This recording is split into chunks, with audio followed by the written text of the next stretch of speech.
And we continue at 1:06 in the afternoon. Talk Radio 790 KABC, the John Phillips Show, broadcasting live from the Morongo Casino Resort and Spa Living Room Studios. And boy, I'd like to test my luck at blackjack today. Mr. Randy Wayne's at the sports desk in Culver City. John, a reporter from CBS 13 in Sacramento, wanted to track down former San Francisco Mayor Willie Brown and ask him the question on everyone's mind: does Gavin Newsom want to be president? And here's what Willie had to say. There is no way in the world anybody who's ever met him would answer that question any differently. He would like already to be president. I love that laugh from Willie Brown. Okay, let's do Willie's laugh juxtaposed to Pelosi's laugh juxtaposed to Biden's laugh. Okay, here's Willie. Here's Nancy. Here's Willie. And here's Biden.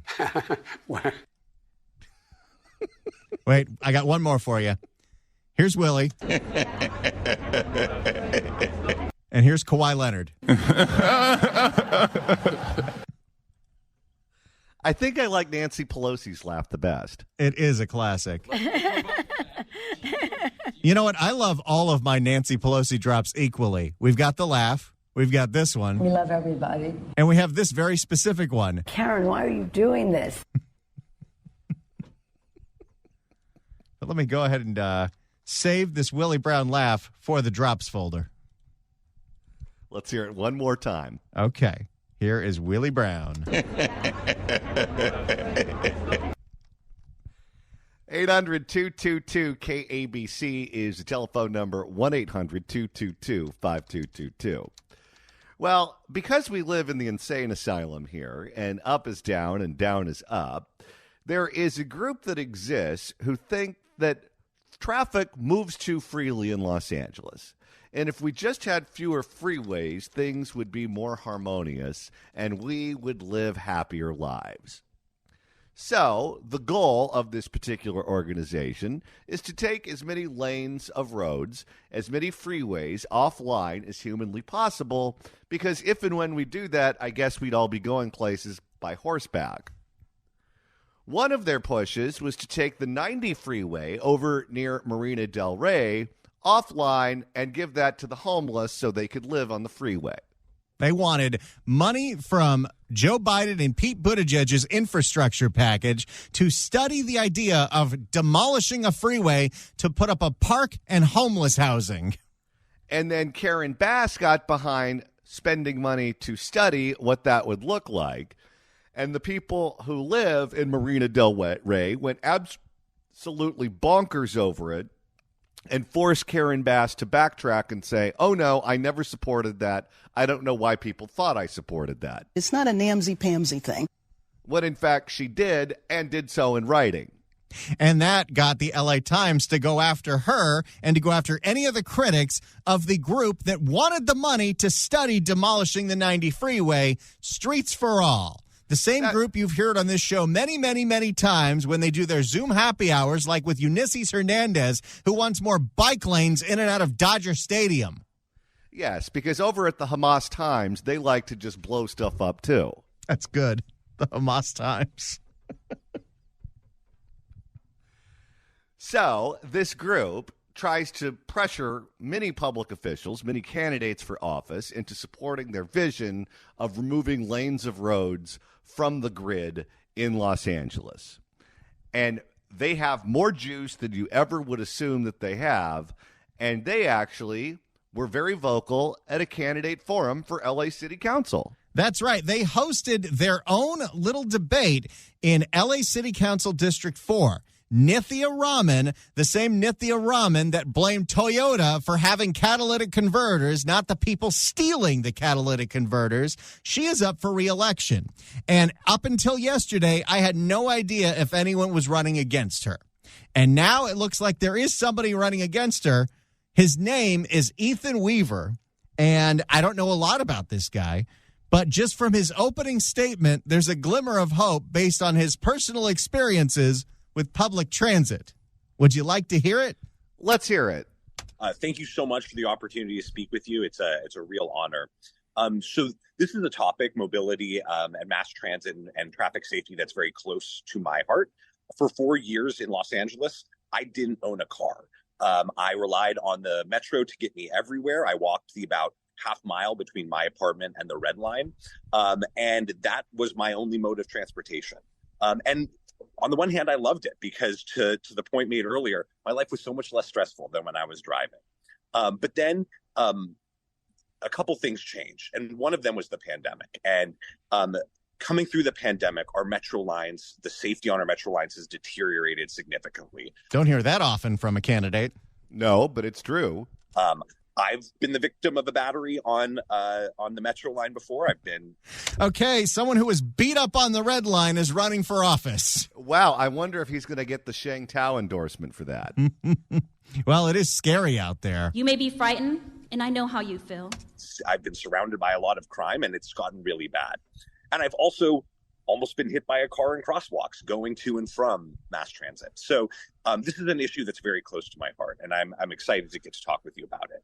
And I hope as we go into this conversation, you'll see that the approach I take is one that's very much practical, very much looking at what is the world that we live in today and how do we move it forward. Okay, that's some generality. So he's a politician. How many near-death experiences has this guy had? And so that's really where I want to focus my time today, and I'm really excited to dive deeper in with all these questions. So thank you so much. So that's Ethan Weaver, the guy running against Nithya, who destroyed Sherman Oaks Ramen. So he got beat up on the MTA, and he got almost run over trying to get to the MTA. That's right. Nithya, how do you beat that? Oh, she's been run over by cars, too. Thank you so much. Hi, everyone. My name's Nithya. I'm the council member for the 4th District right now. I'm an urban planner by training.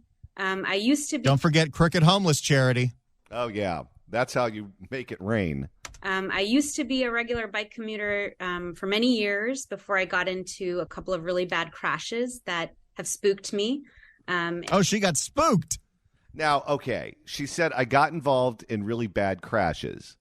Was she an idiot driving the bike, or did someone run her over? Based on what she's saying, because it would have been very easy to say she got hit by a car, I believe Nithya is dummy. If the cashier is dummy. Well, let's say she gets on her Schwinn after she throws down 4 or 5 scotches. And now I'm still mostly riding only on totally protected lanes. I also used to be a regular public transit user before this job. And I'm the mother of young... But her office is right next to a metro exit in downtown L.A. Why did you stop using it? Why aren't you taking the bus and the train from Sherman Oaks to downtown L.A. if you want everyone else to? That's right. All you people do is tell us how safe the murder train is. Well, get on it. Ride. Choo-choo. I also used to be a regular public transit user before this job. And I'm the mother of young twins that walk every day to the school near our home. I wonder how many homeless encampments are next to that school. Well, usually they clean up the ones that they themselves use. It's just what all of the rest of us have to use they don't care about. And I take them riding on bike paths, and I take them to Ciclovia.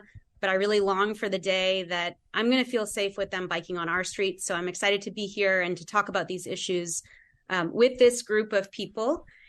I think that my approach to the issue of transit safety has really been very similar to some of the other issues that are near and dear to my heart, including the issues of housing and homelessness. Oh, God.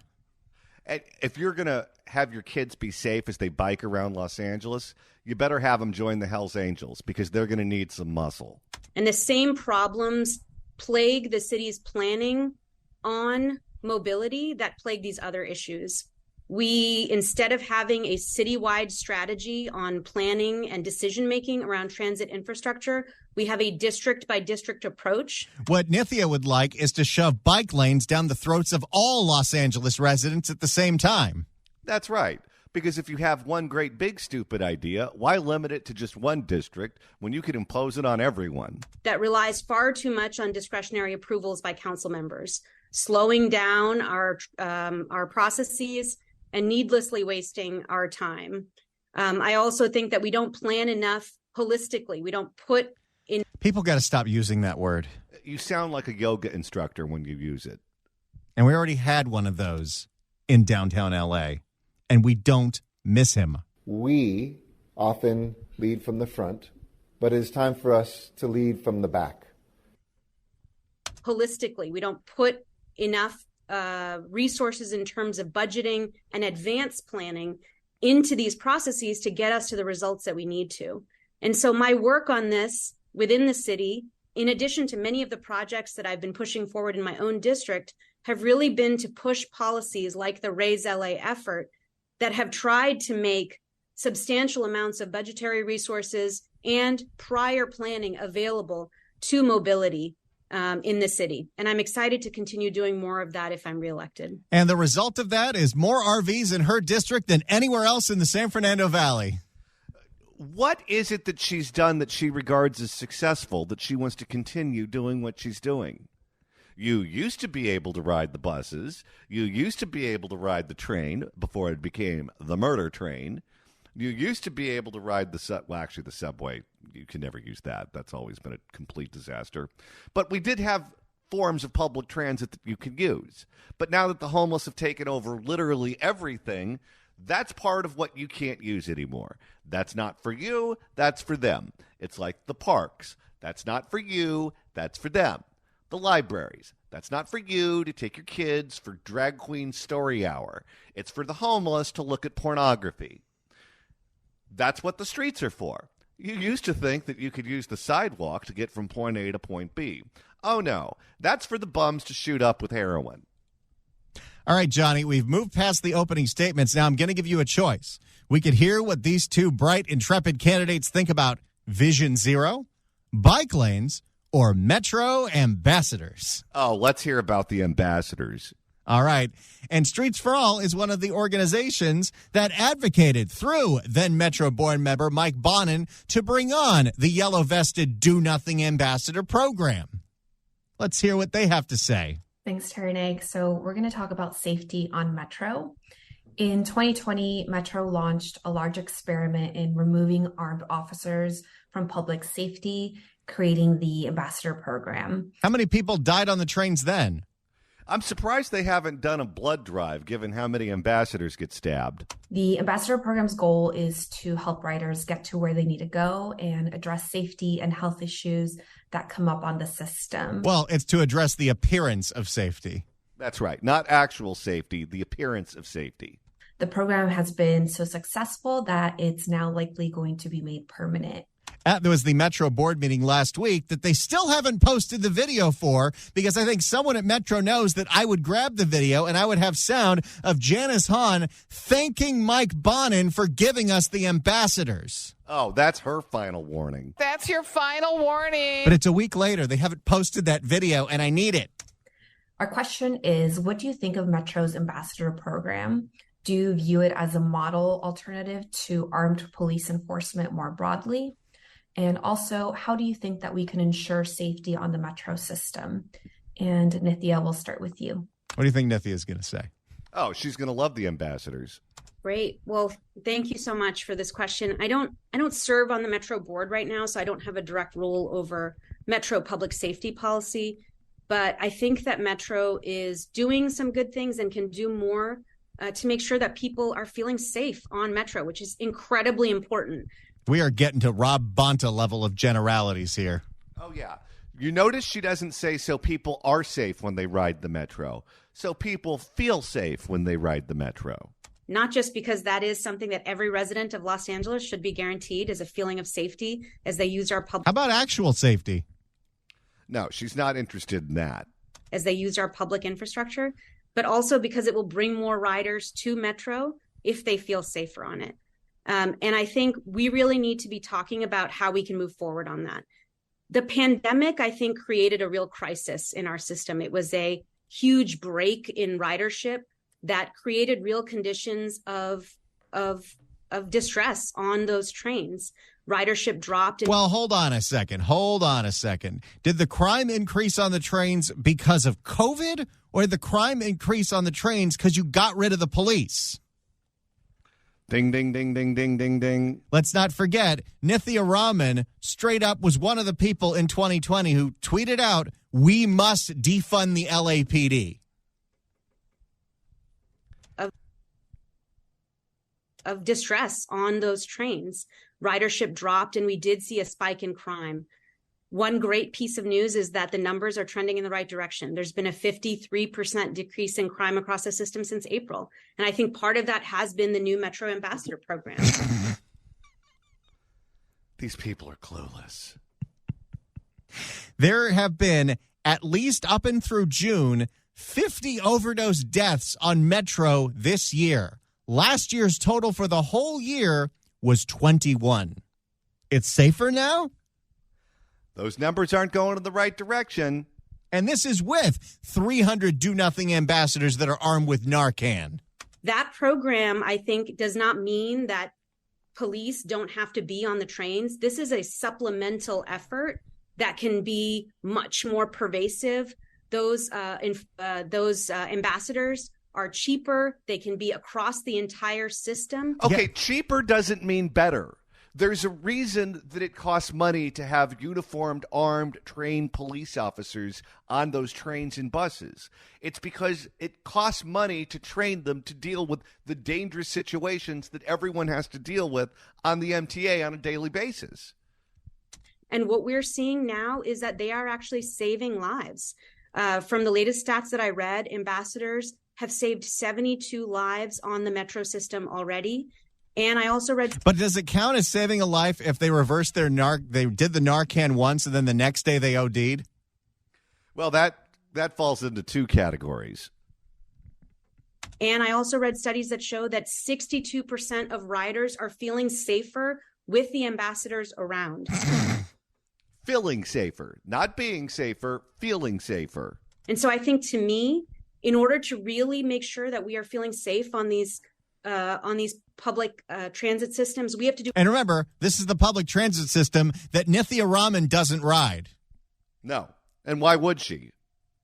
Her job is right next to Union Station in downtown L.A., Grand Park exit. She could be taking it every single day, and she doesn't. Everything to ensure that people are feeling safe, and use every tool in our toolbox and the ambassador program. Okay, now we are at Rob Bonta level with the cliches. Every type of leadership is about meeting the moment and rising to the occasion, and this is what's required. And so we're stepping up and getting it done. I think that must be a requirement to be a politician in California. When you start saying tool in the toolbox and you've never held a toolbox in your life, you got to stop. Feeling safe, and use every tool in our toolbox, and the ambassador program is an incredibly... I mean, she does sound like she got hit in the head with a hammer. Every tool in our toolbox and the ambassador program is an incredibly important tool. One that I'm very, very... You're a tool. One that I'm very, very excited to make permanent. Not the sharpest tool in the toolbox.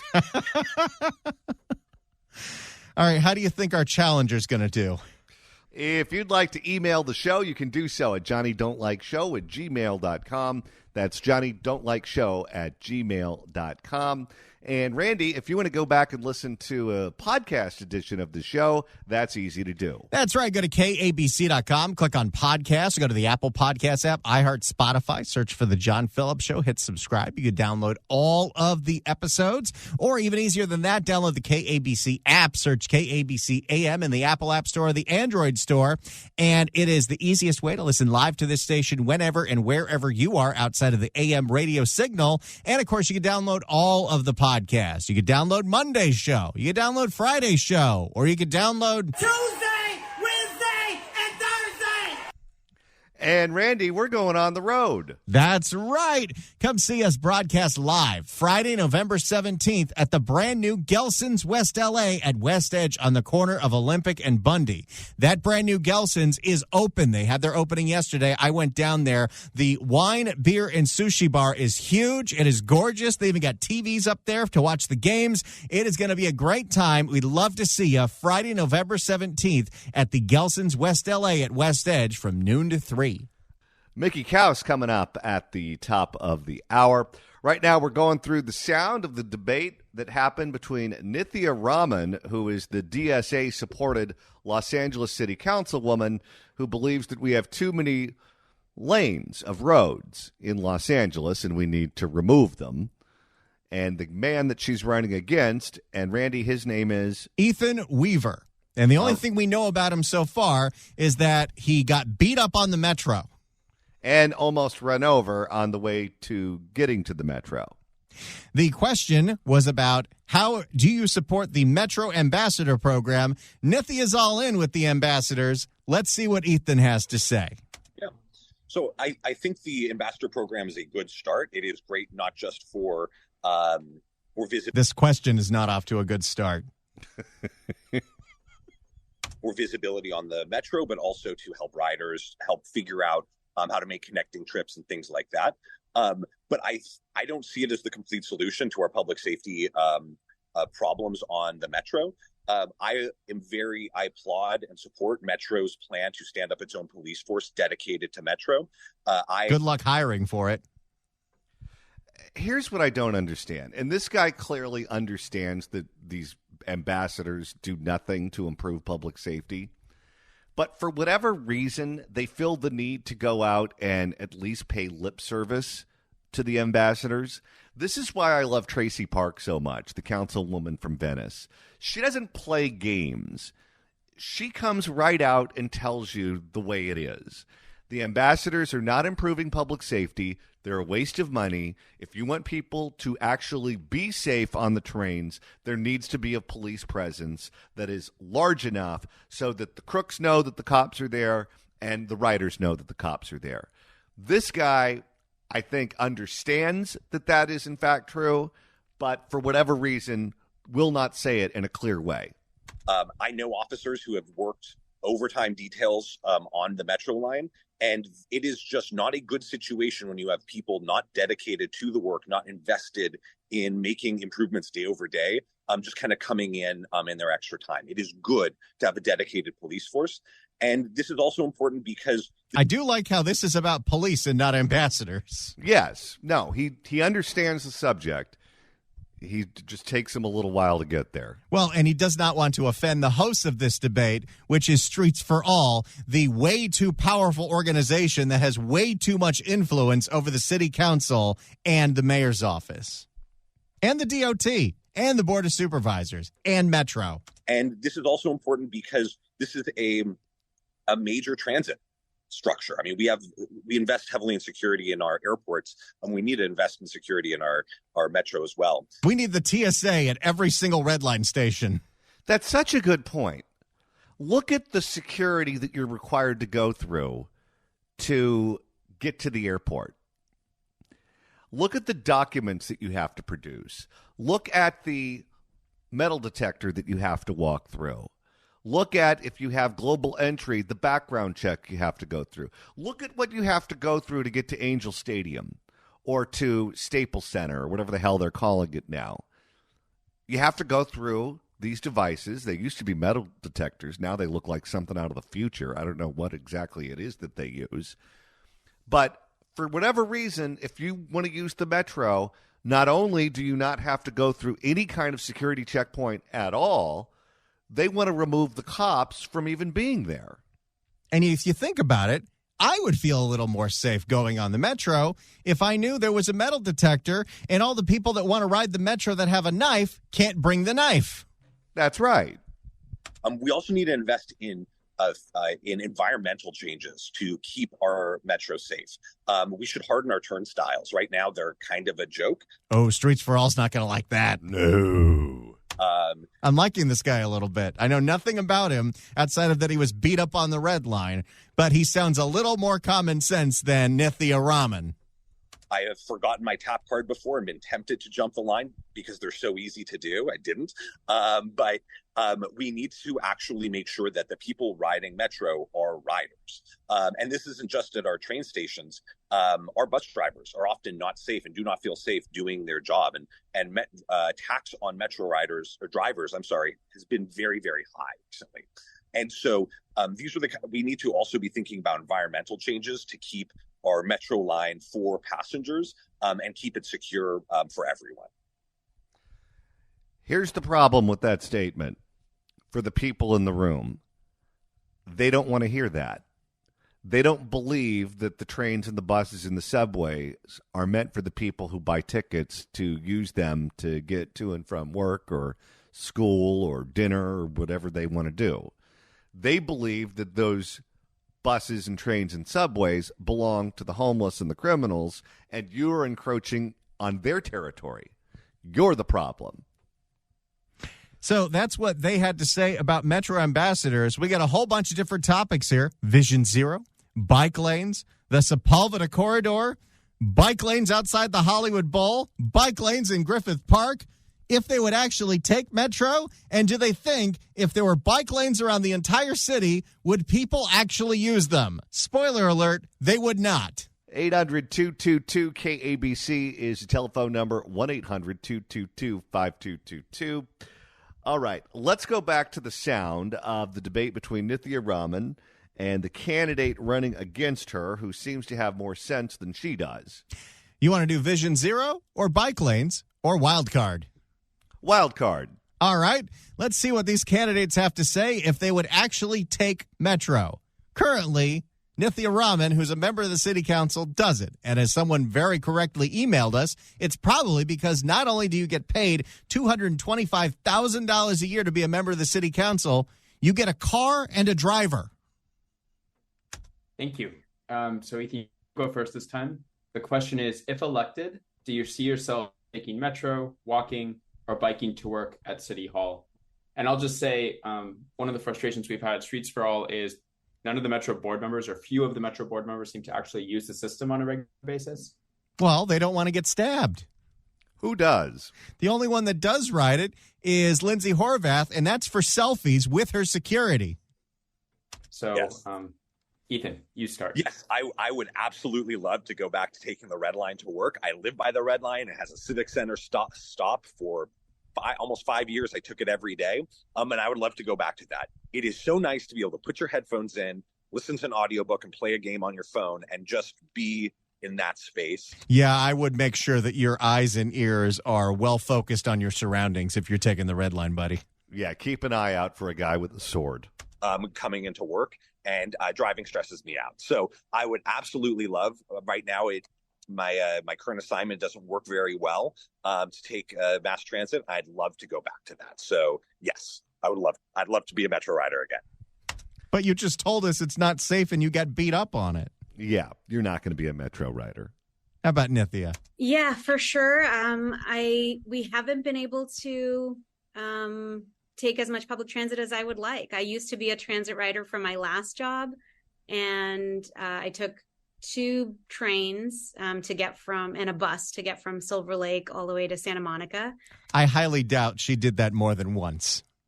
How long would that take to take 2 trains and a bus to go from Silver Lake to Santa Monica? It would take almost as long as for Kevin De Leon to make up a story about it. And I'd love to be able to do that again. There is a bus line that goes from near my house to City Hall, which I've taken a few times. I don't buy that either. No, maybe once or twice. The reality of this particular job is that I'm often not going to just one place. And with the shape of the district as it is, it's very, very hard for me to be able to rely on public transit alone to get from one part of the district to another, or from City Hall to a part of the district. Are you saying that it's inconvenient?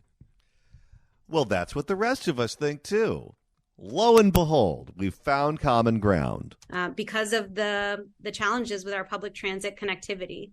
And so I think, I'd love to be able to do more of it. If I'm just going to City Hall and back, it's definitely possible. But that hasn't really been my schedule given the amount of time that I spend driving around to community stuff. So that is, no, I don't ride it, and no, I won't be taking it anytime soon, but I want the rest of you rubes to take it. Streets for All can find a candidate that wants to shove Metro on everybody else, but they're going to have a hard time finding a candidate that says, I will ride it every single day. Let's go to the phones right now and welcome Sherry in El Segundo. Sherry, you're on KABC. Hello. Hi. I'm calling about the road diet. I think we went there before with with Bonin in the South Bay. I remember it well. He called it a road diet, and it cost him his job. There were signs all over the South Bay to recall him, to get rid of him. It was a total disaster. Cars were lined up all over. We could not get to Culver City, taking Mar Vista. I don't know if you recall it because you go to the South Bay a lot, but it was a disaster, and that cost him his job. We don't need any more road diets. Oh, yes, and I love it when people refer to him as Bonin, because when I hear just the name Bonin, I think of the freeway killer, the serial killer that got executed back in, what was it, the 80s or 90s? Oh, yes. Well, we kind of got rid of him, but not so drastically. But yeah. He's gone. He had a different kind of road diet. Hitchhikers. Yes, he did. Ooh. Okay. Thank you for taking my call. All right. Thank you for the call. That took a dark turn. And the sad part is she really didn't bait me into it. I just kind of took it there. Sometimes that's just how you do. Well, I apologize if that was too dark of a turn for you, but it's what popped into my mind. I don't know what to say. Why is that? What's going on? Now, if there's a road diet, Randy, what are people supposed to do with their Nissan Altima? Well, there's not going to be room for it, which means it's probably going to be double parked outside of a church in Chicago. That was an Altima ALTMA 489-9410. Please move it now. You're blocking someone. All right, we've got one more hour coming up on the John Phillips Show right here on Talk Radio 790 KABC. Jesus Christ.